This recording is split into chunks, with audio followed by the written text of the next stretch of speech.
I go somewhere in my mind, and it's somewhere that I feel like I'm channeling something. I'm not thinking about it, I'm feeling it, all of it, and it's like this thing that's kind of coming through me.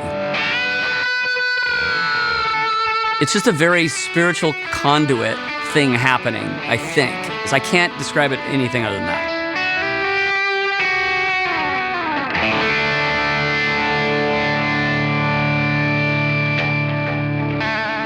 Two huge pivotal moments in my life, were associated with Fender Stratocaster. And the cool thing about the Stratocaster is I knew I could really rip on it. I knew it because it was such a good guitar.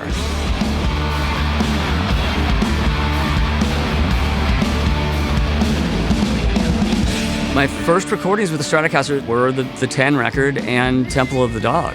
I'm Mike McCready. I play in a band called Pearl Jam, and this is my 1960 Fender Stratocaster that I bought many, many years ago, around 1992, and I've had it ever since. It's probably my first favorite guitar.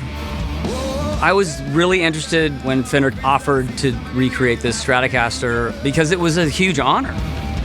One of those things you never think would ever happen as a kid growing up in Seattle playing in bands and whatever.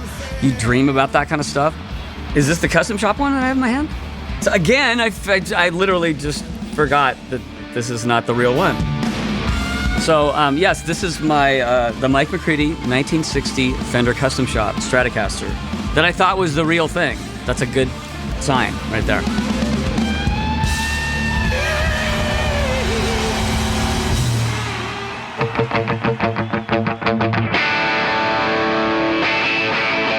Vincent Van Tricht, who was the master builder and is the master builder of this, did a fantastic job.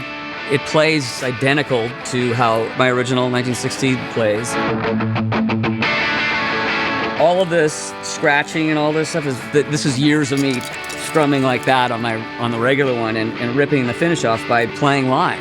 He did a great job of making it look exactly like my real one. These aren't original, even on my own, but these look like the ones that aren't original on my own. Even this false serial number that someone else put on the guitar, which is under the real serial number, it's on this one too. He did that much of a thorough job. Even down to how the chip came out, which I'll never forget. Over the years, I've sacrificed a lot of guitars and broken a lot of Fender guitars specifically, and I can't believe they even wanted to do a deal with me because I broke so many guitars they gave me.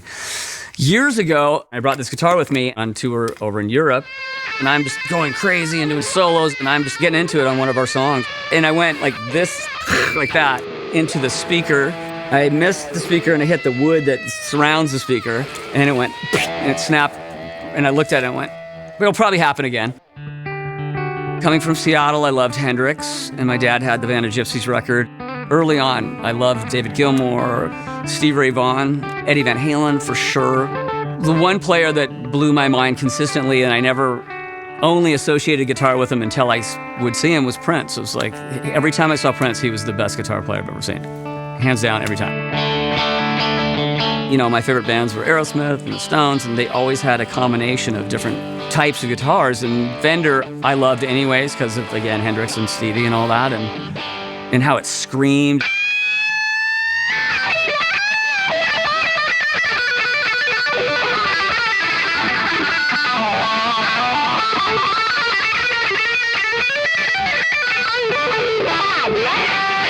But how it could also be very quiet, like in Ledbetter, it could be very beautiful sounding.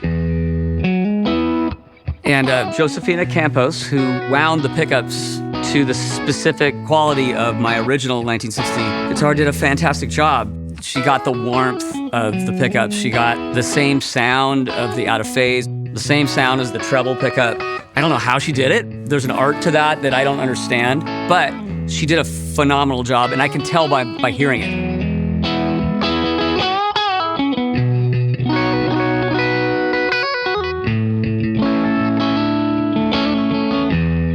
I know I haven't figured out everything that I can do with this guitar, and I never will, but I'd like to be able to expand what I've done over the last 1,000 shows, whatever, In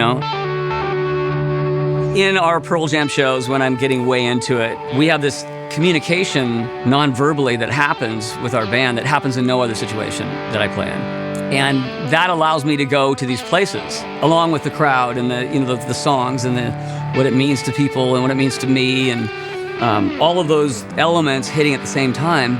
I'm out. I'm gone. I'm just when it happens, it's the greatest.